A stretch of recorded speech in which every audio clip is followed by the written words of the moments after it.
El pintor de la bóveda de Perón. La novela de mi abuelo, Sergio Mercurio. Última parte. Lo que el abuelo no contó.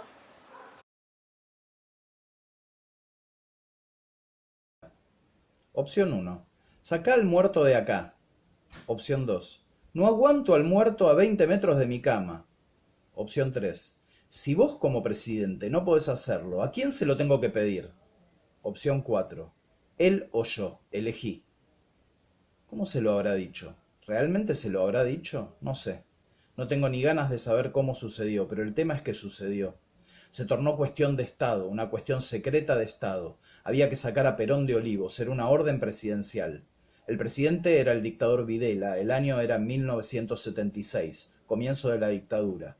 Perón era una mala palabra para ellos. Los militantes peronistas terminaron siendo la gran mayoría de los desaparecidos. Perón no podía descansar donde descansaban Videla y su mujer. «Sacalo de acá». Videla se acomodó en un sillón de la quinta y advirtió que debía ser una misión ultrasecreta. Si llegaba a deslizarse entre la opinión pública que iban a trasladar a Perón, que iban, mejor dicho, a sacar a Perón de la capilla de la Quinta de Olivos, se armaría un revuelo de locos. Nadie podía enterarse, llamó a un hombre cercano de su entera confianza y le explicó detalladamente lo que había que hacer y cómo había que hacerlo. El que atendió el teléfono era el teniente coronel Cerdá. Recibió la orden del general en jefe de la Junta de Gobierno e instantáneamente se comunicó con la CIDE.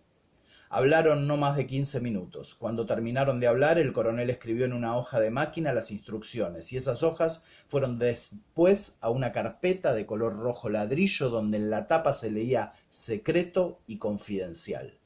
El coronel llamó a su despacho a un suboficial que fue el encargado de buscar algo muy específico. Una vez logrado su cometido, levantó el teléfono y fue marcando un número que haría que un teléfono de Banfield sonara. El que atendió el teléfono fue Tito. «Queremos hablar con el arquitecto. Hablamos de la Casa Rosada». Tito creyó que lo estaban jodiendo. En 1976 llamar a la Casa Rosada a cualquier teléfono era una joda. Hoy también. El tipo que hablaba tenía jerga militar, era bruto, escueto y repugnante. Dijo que lo querían ver de presidencia y que debía apersonarse de inmediato. «¿Ahí hay que ir con traje?», se le ocurrió preguntar a Tito. «Sí». «No tengo». «Venga igual». «A mí me gusta saco azul y corbata marrón. En una hora pasa un auto a buscarlo». Cuando Tito cortó se quedó dudando y una acidez le recorrió el esófago. ¿Sería posible que lo estuvieran llamando de la Casa Rosada? Después que pasaron los 10 minutos de tolerancia para advertir que no era una joda, Tito fue al baño, se miró al espejo y se empezó a afeitar de nuevo. Dejó todo sobre el escritorio hasta que sonó el timbre. Un tipo de lentes oscuros lo había venido a buscar. No le dirigió más de 5 palabras en todo el viaje. «Vine a buscarlo», las primeras 3. «Y llegamos, baje», las 2 últimas. Tito no estaba en las nubes, sabía lo que pasaba en la Argentina desde que se habían instalado los militares, pero era joven y creía que podía tener una chance. Entró por un lugar discreto, lo llevaron a una oficina donde lo atendió el dueño de la voz del teléfono.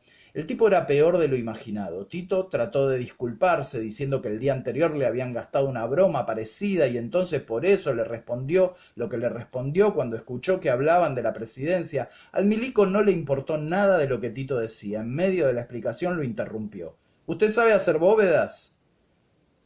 «¿Sabe o no sabe?» «Sí». «Usted debe tener lista una bóveda en 9 meses. Es en el cementerio de la Chacarita».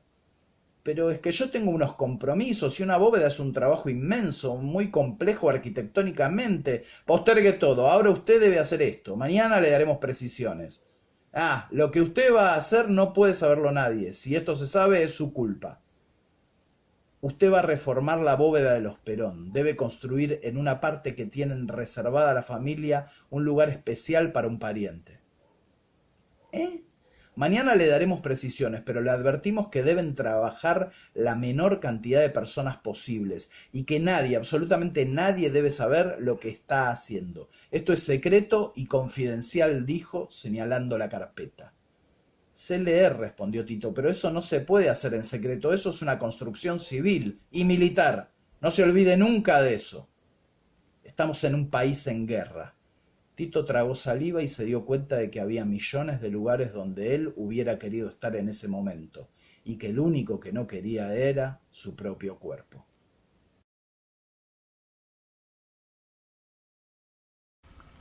Los que transformaron el bar El Sol en una tienda de ropa deportiva y otra de vender peines no tienen la culpa. Es como el que se está meando encima y orina en un árbol que resulta ser un árbol que plantó San Martín. La culpa de que este bar haya desaparecido es culpa de los banfileños, o de algunos.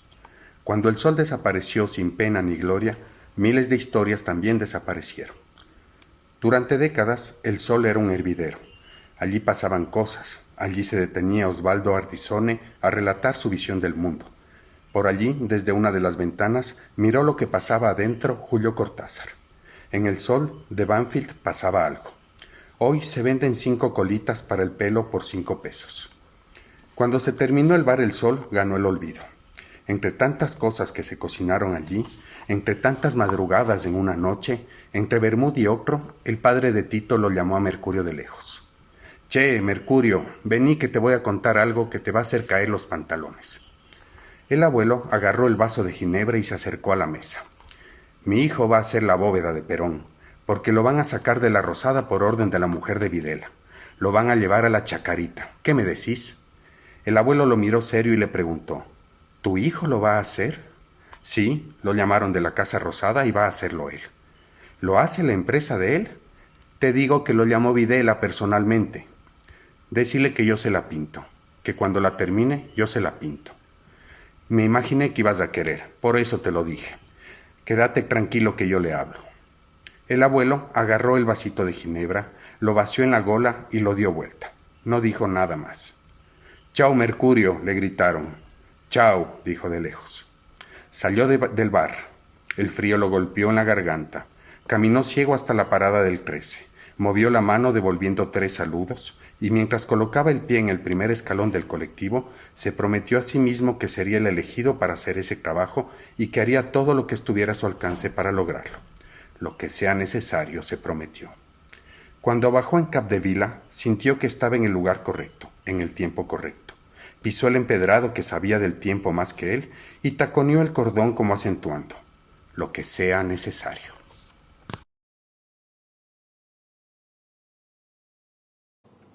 Tito llegó a su casa ensimismado.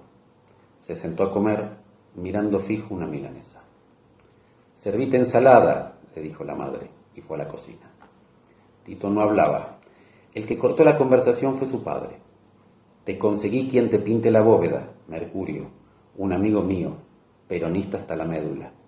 Te va a hacer un buen trabajo». A Tito se le cayó el tenedor, que pegó contra el plato, y se metió con el pedazo de milanesa en el vaso de vino. «Papá, ¿qué me estás diciendo?» «Es un amigo, un buen pintor, no te va a fallar. ¿Quiere hablar con vos?» «¿Vos no entendiste que esto era secreto, papá?» «¿Cómo se enteró este tipo? No lo puedo creer, me estás comprometiendo». «Mercurio es un tipo derecho, por eso te lo propongo». «¿Dónde se enteró? No lo puedo creer. Yo cuento una cosa acá y vos la regás a los 4 vientos. ¿Quiénes más saben? ¿Qué contaste?» «No, yo no conté nada a nadie, solo a Mercurio. Dije porque él es peronista de verdad. De hace mucho tiempo, vos podés verlo mañana. Él quiere ultimar detalles». «Pero papá, ¿de qué me estás hablando? ¿Vos sabés cuánto se tarda en hacer una bóveda? ¿Sos consciente de lo que me decís? Yo no me voy a reunir con nadie, en ningún lado. A mí me están vigilando. ¿Vos sabés quién me está mandando a hacer esto? Los milicos, papá. ¿Me entendés? Si es tan peligroso, no grites. La vas a preocupar a tu mamá».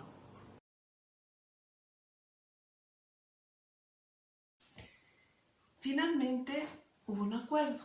El padre de Tito lo convenció de que la mejor manera era hacer algo informal, delante de todos, que pareciera un encuentro casual. Todos los jueves él se encontraba con un grupo a eso de las 6 de la tarde en el Sol. Iban varios constructores, tomaban algo, jugaban a las cartas, se apostaban a los caballos, era común. Lo mejor era hablar ahí. Si realmente los milicos estaban vigilando, no notarían nada. Además, en el Sol se conocían todos. Cuando entraron al bar, el abuelo acababa de retorcerse de risa en el estaño. Había terminado de contar algo, una anécdota. Se separaba de sí mismo, riéndose hacia el costado, poniendo su mano cerca de la boca. Se acercaron a saludarlo. «¿Qué hacéis?», dijo el abuelo. Y enseguida, todavía sonriendo, le extendió la mano a Tito, poniéndole además la otra mano en el hombro. Se sentaron en una mesa. Tito aceptó un café. El abuelo empezó a hablar y dijo la palabra Perón unas 18 veces. A Tito se le congeló la sangre, pero el padre lo tranquilizó. «Quédate tranquilo, Mercurio tiene ese latiguillo, no puede vivir sin esa palabra». «Vayamos al asunto», dijo el abuelo. «Para mí va a ser un honor pintar la bóveda del general y quiero expresarle en este momento, estando su padre presente, que no voy a cobrar ni un centavo por hacerlo. Es una cuestión de honor. Es más, yo debería pagarle». A Tito se le puso la piel de gallina. ¿De dónde habían sacado a este loco? ¿A dónde lo habían metido?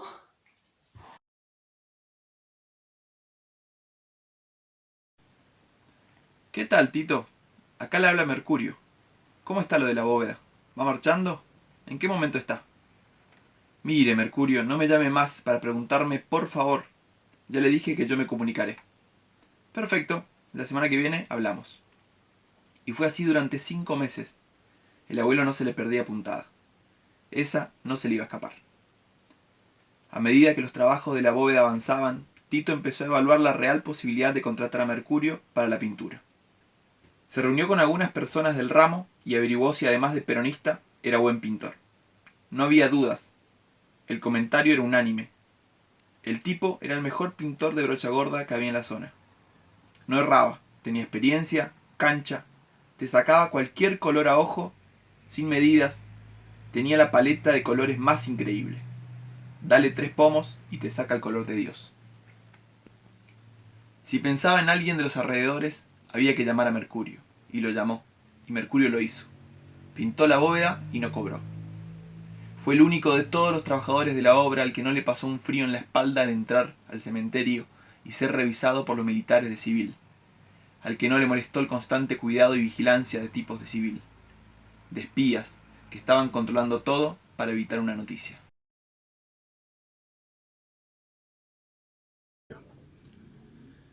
A las 8 de la mañana tu abuelo ya estaba pintando. Llegaba primero y se iba último. Vos sabés cómo era él. Hablaba con todos. Todos lo respetaban y hasta llegaron a pensar que era el capataz de la obra. Yo pasaba por ahí una vez a la mañana y otra a la tarde. Al principio, en una oportunidad, tuve problemas con un funcionario del cementerio. Un tipo jodido que le complicaba la vida a los obreros. Realmente ya nadie se bancaba esa situación. Tu abuelo, ni lerdo ni perezoso, se me acercó y me dijo: «Tito, déjemelo a mí». «¿Qué cosa?» «Alosco, déjemelo a mí». Yo no le dije ni que sí ni que no, pero la semana siguiente, cuando estaba entrando, el tipo jodido me para y me dice: «¿Cómo le va, arquitecto?». Me lo dijo con cariño, te diría. Yo pensé: ¿qué le habrá pasado a este tipo? Y me quedé quietito esperando el cachetazo, pero se me escapó. «¿Todo bien? ¿Y usted?» «Bien, bien, sin problemas. Estuvimos hablando con su capataz y las cosas están aclaradas». «Ah, sí, qué bien». Gran tipo su capataz. Un libro abierto. Y buena persona. Hoy me ayudó a arreglar mi bicicleta. «Ah, sí, sí. Sabe bastante de bicicletas. Una barbaridad». «Buen día». «Sí, buen día». Cuando Tito llegó a la bóveda, bajó al tercer subsuelo y mientras bajaba escuchó el silbido. Llegó y el abuelo estaba subiendo a una escalera agachado en el último peldaño, haciendo escurrir el pincel. Tenía puestos los lentes, una mancha en un vidrio y estaba vestido de blanco. Cuando lo vio a Tito, lo saludó con euforia. «Tito, ¿cómo le va?» Tito no pudo menos que reírse. «Me arregló el rancho. Es un alma de Dios, un buen tipo, pero lo menosprecia. Es un buen hombre. Quiere un poco de atención. Fíjese que acá la mayoría están muertos. Quédese tranquilo que ahora está de nuestro lado». «¿Le arregló la bicicleta?» «Una pavada. ¿Cómo va todo acá con la humedad?» «Despreocúpese. Vamos a hacer todo en el tiempo planeado. 30 días. El día 30 yo junto mis cosas, hago mi despedida y que el general entre. Acá puede descansar en paz. Finalmente la obra se terminó y Tito fue avisado. En las próximas 72 horas será llamado para comparecer con su llave para el traslado. 2 días después aparecerá en Banfield para pedir la llave directamente. El general Perón había sido trasladado en el mayor sigilo al cementerio de la Chacarita sin que se enterara el periodismo. La obra se había hecho en silencio y nadie se había dado cuenta. Tito, la obra general. Mercurio, la pintura gratis. De Perón. La historia de la bóveda tuvo un final más. El 10 de junio de 1987 sucedió algo rarísimo. Una banda de maleantes usurpó la bóveda de Perón y le cortaron las manos al cadáver. La noticia circuló rápidamente en todos los medios. A la mañana siguiente, el estudio de Tito se vio sorprendido por un llamado del comisario de los alrededores del cementerio, solicitándole la nómina de todos los trabajadores involucrados en la construcción de la bóveda. Sabían los servicios de inteligencia que el trabajo había sido hecho por ellos mismos, pero debían guardar las costumbres de encontrar culpables. Les parecía más oportuno meter preso a un albañil que mirarse el ombligo. Tito sabía perfectamente cómo se había construido la bóveda y sabía también que era imposible violarla sin la llave maestra. La llave maestra había estado en sus manos y solo había 3 copias. Una en presidencia, otra en la familia y la tercera había estado con él hasta que el general Cerdá se la sacó 3 días antes del operativo secreto que llevó a Perón a la bóveda. El sumario de lo sucedido empezó en Banfield. La pregunta fue directamente tipeada en una Olivetti. ¿Usted sabe cómo pueden haber entrado a la bóveda? No tengo la menor idea. ¿Tiene alguna sospecha de algún empleado? No. Pase ya mismo la nómina. Entre todos ellos debe estar el culpable.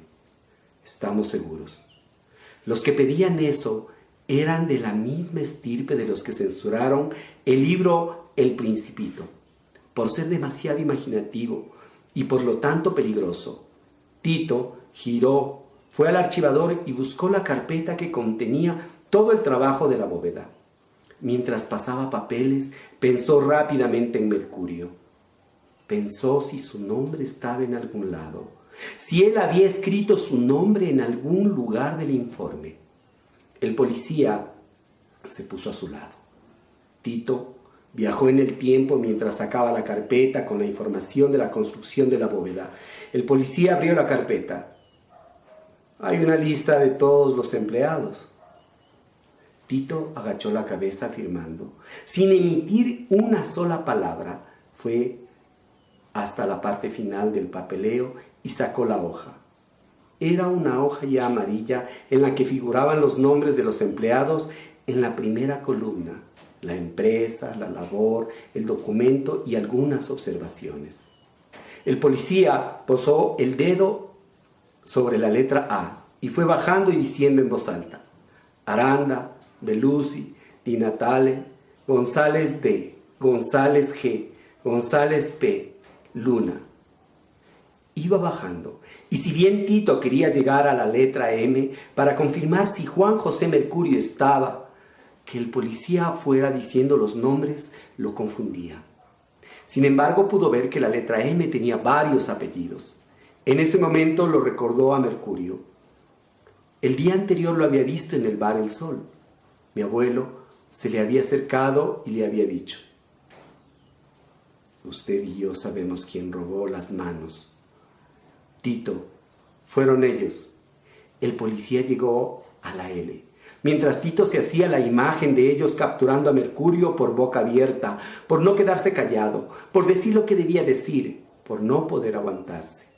Male, la única posibilidad, pensó Tito, es que Mercurio no figure, porque al final y al cabo Mercurio se había salido con la suya y no había cobrado.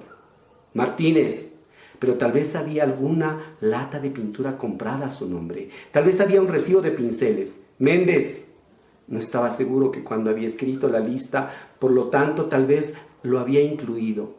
Tito enarcó las cejas y dejó de mirar la lista. Estaba seguro de lo que había escrito. Mercurio estaba perdido. Entonces el policía dijo: Morchio, como mi abuelo materno. Cuando Tito escuchó Morchio, sonrió y el policía le preguntó: ¿Usted tiene algún Morchio? Cuando era chico tuve un compañero. Qué raro, porque la mayoría se fueron para Uruguay. Bueno, acá están todos, ¿verdad? Todos, dijo Tito seguro. Otro policía agarró la carpeta mientras él, que había revisado la lista, preguntaba: ¿Usted sospecha de alguno? No, de nadie. Los policías salieron y Tito fue hasta la ventana.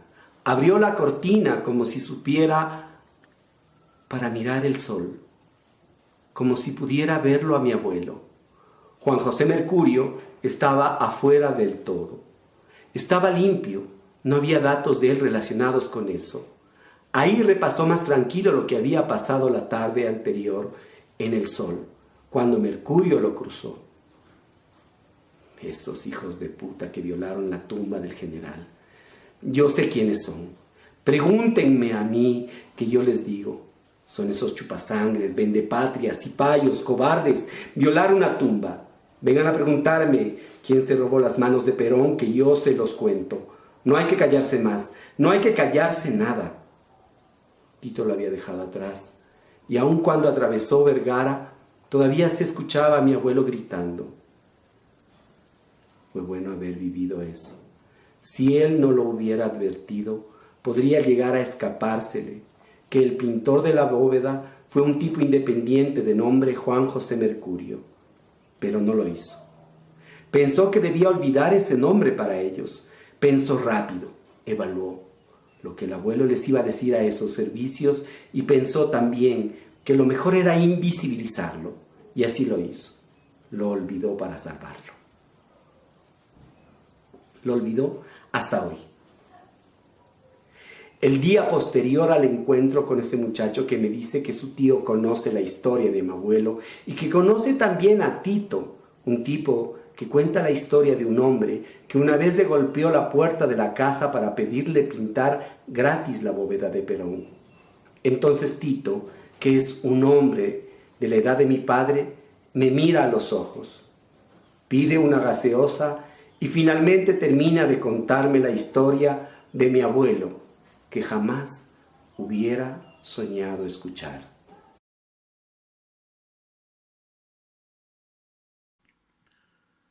Para darse cuenta de lo que sentía el abuelo tomando el tren en Banfield, hay que revisar su historia.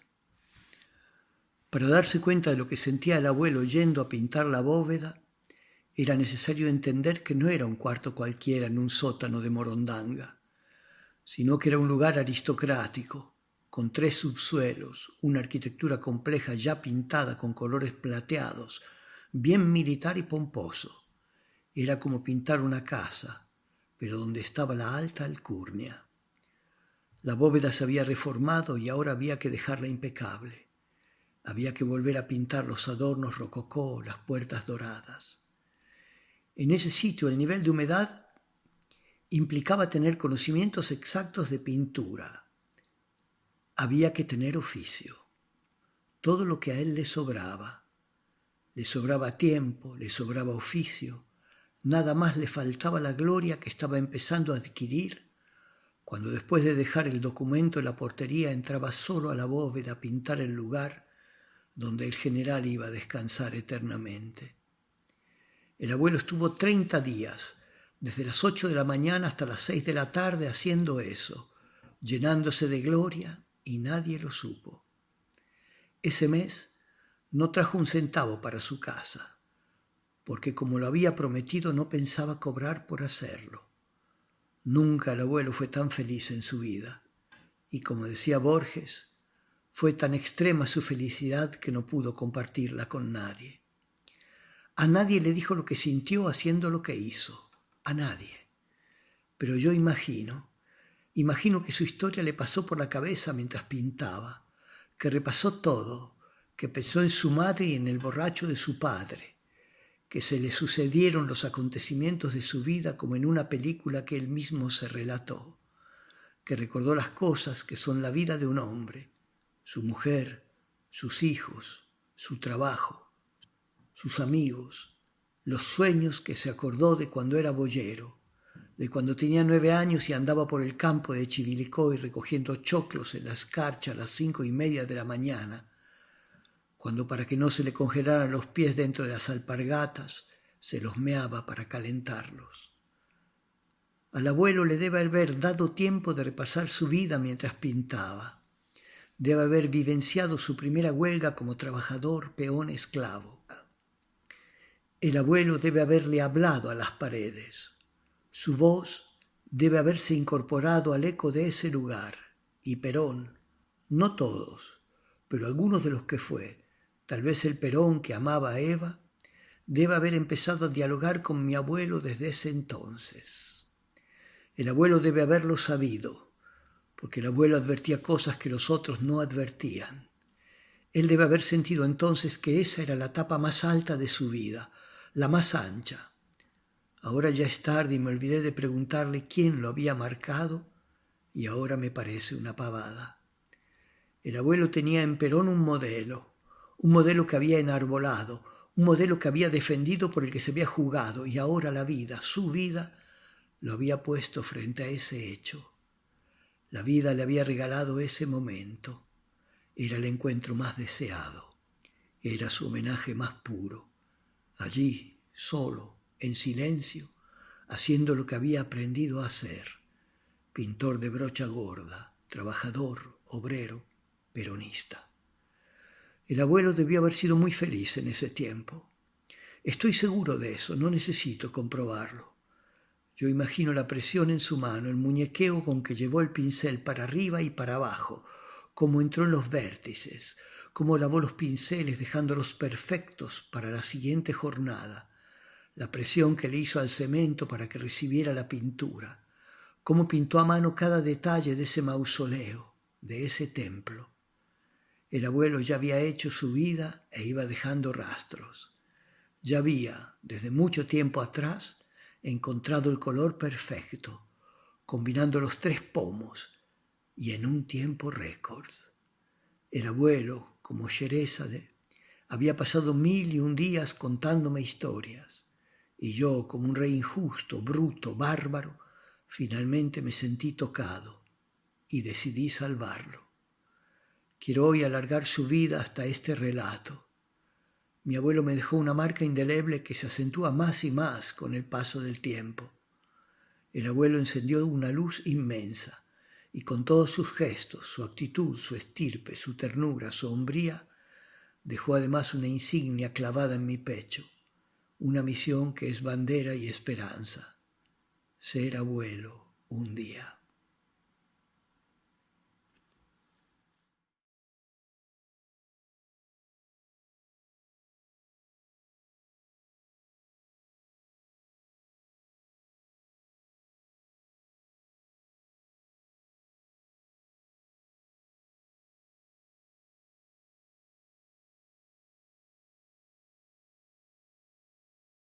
Después hice lío en la máquina también, cierto. Tuve lío en la máquina desgranadora de maíz. Me cambiaron de puesto, yo iba con un puesto. El puesto mío era en la troja, en la batea de la troja, la troja es una mole así, que está el maíz todo adentro de espiga, ¿viste? Antes, ahora no, ahora se junta, se trilla en el campo. Y entonces, claro, yo tenía que empujar las espigas por la batea para que fueran a la máquina. Y vino un pariente del capataz de la máquina, me sacó y lo puso al pariente de él. Me sacó a mí de ahí y lo puso al pariente. Y a mí me mandó la cola de la máquina. ¿Sabes lo que es la cola de la máquina? Donde se escupe todos los marlos y la basura. ¿Sabés qué trabajo? No sé, ni un preso lo hace. Aparte te tienen que dar la capa Entonces me vino con una bolsita así para que yo me ponga en la cabeza.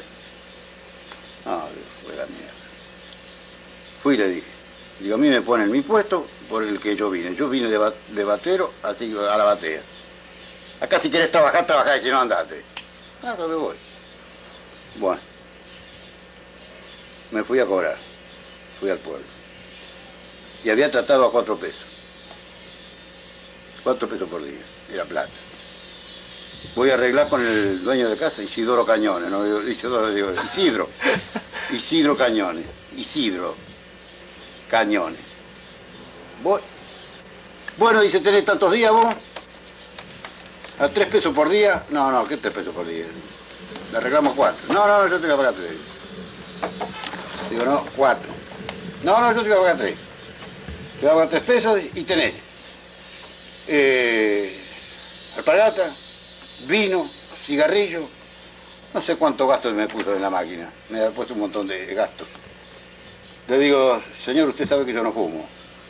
Y vino solamente un día solo que yo le pagué medio litro a los muchachos. Y nada más. El otro gasto yo no tengo. Y 10 pesos que le di a tu madre. Y 15 pesos que te di a vos, bueno, al final no cobraba nada. Bueno, está bien, digo, mire, yo no cobro. Usted me arregla los 4 pesos que convenimos, de lo contrario, yo no cobro nada. Ah, si no querés cobrar, anda. Ahora yo voy. En ese entonces,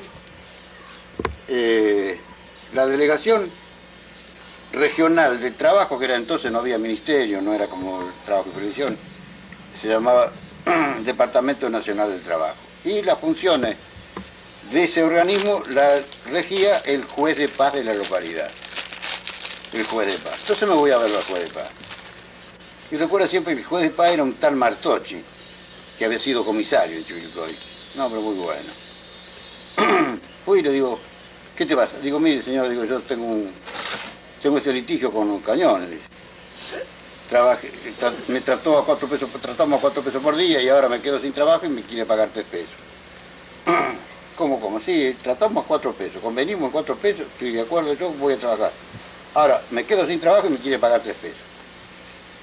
¿Cuántos días tenés tanto? Bueno, entonces me saca la cuenta, yo con la plata que me he dado cuenta. Y eran 30 pesos y pico, 30 y tantos pesos, que era lo real, creo, ¿no? Entonces me dice, no, pero no te puedo tomar la demanda. ¿Por qué? Porque yo no te puedo tomar la demanda por menos de 50 pesos. Tenés que ir a ver al alcalde. Digo, pero mire que yo tengo tantos días. A ver un momentito. Entonces me sumaba 70 pesos. No importaba la plata que me dio, valía el valor de 2 días. Claro. No importaba si me dio o no me dio plata, no importaba, era el valor. Ah, bueno, sí, te la tomo. Bueno.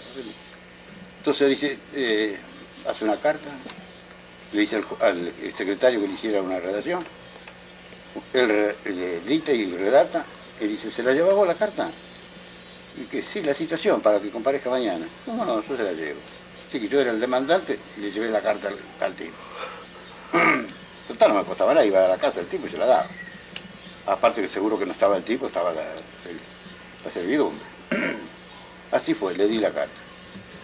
Yo tenía que comparecer también al otro día, a la misma hora. Comparezco yo y el tipo no aparece. El juez anota, el secretario anota, el demandante comparece, no comparece el demandado. Hace otra nota. Dice, ¿la llevas? Sí. Esta es la segunda. Comparezco el otro día, tampoco aparece el tipo.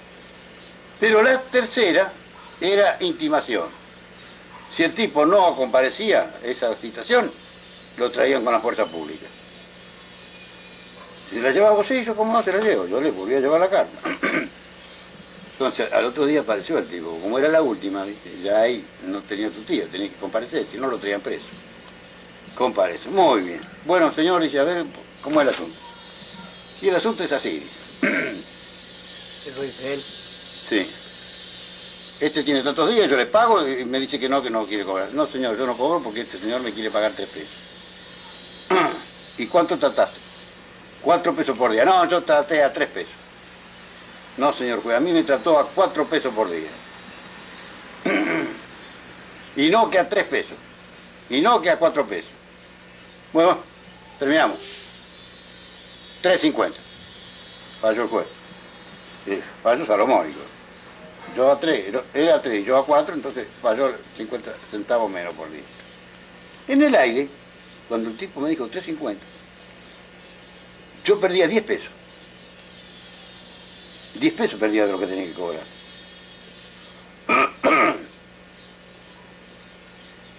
Claro, eran 20 días, a 50 centavos, justo 10 pesos. Entonces yo en el aire me acordé de que a mi madre le había dado 10 pesos al tipo. Porque los vales que yo pido, yo los firmo. Claro. Pero cuando le doy 10 pesos a mi madre, ¿qué le va a firmar? Mi vieja no le firmó nada, le dio los 10 pesos al tipo. Claro. No le firmó nada, ¿no?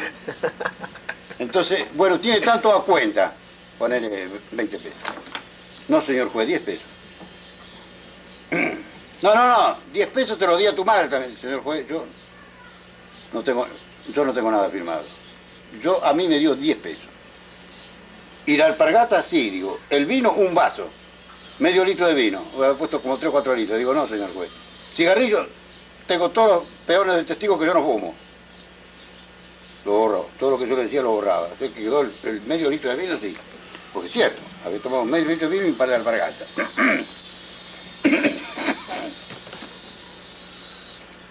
Los 10 pesos, no.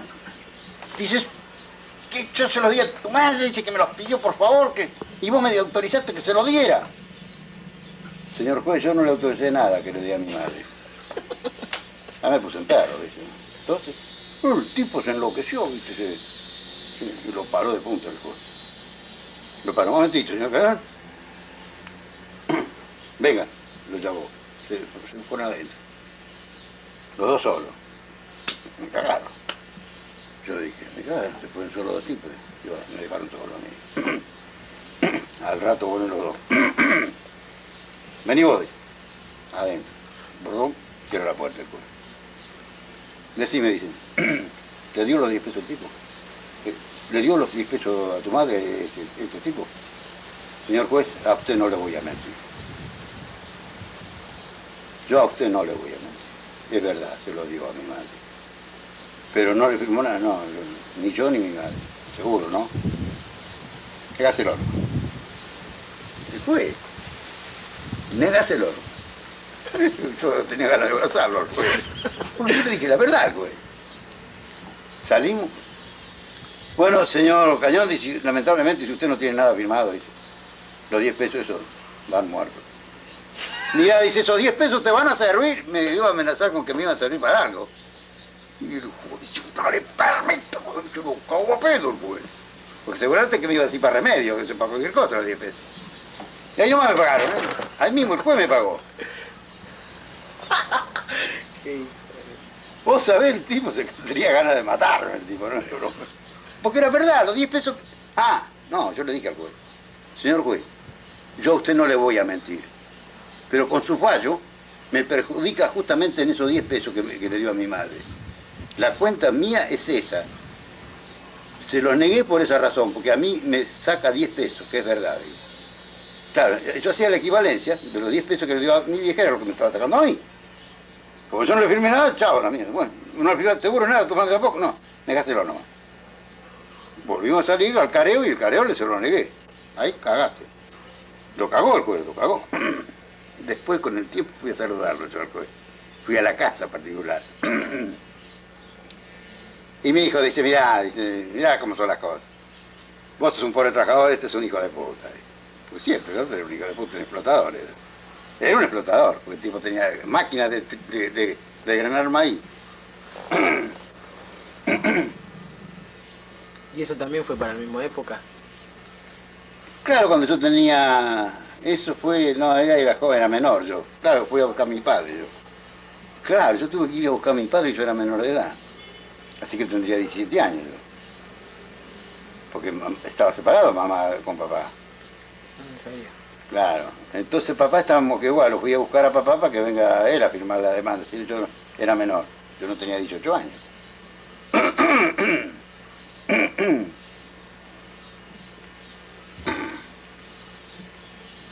Sí, tuvo que venir mi viejo. que tuve que darle para el viaje a mi viejo, me acuerdo.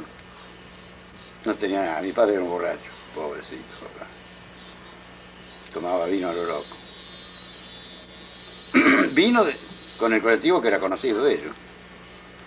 Y de vuelta le tuve que dar para el viaje.